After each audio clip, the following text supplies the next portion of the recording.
Generally, generally, yes, it typically does.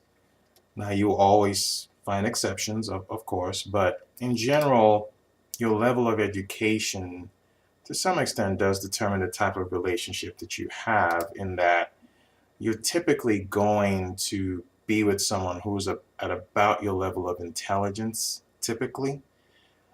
And you notice a lot when you go out there, you notice that a lot of times people tend to date other people who are pretty much at their level as far as intellect.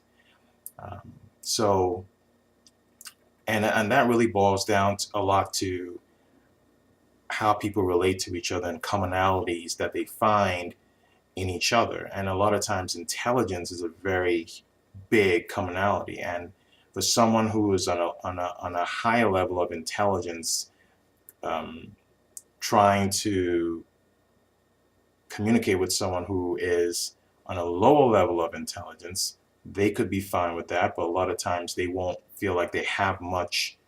They're not with someone who's on par with them, who's on their level, and sometimes that could turn them off. So usually you will see people, in general, there are always exceptions, being with someone who's about the same level of intellect as they are. Also, it also boils down as well sometimes to what they're looking for.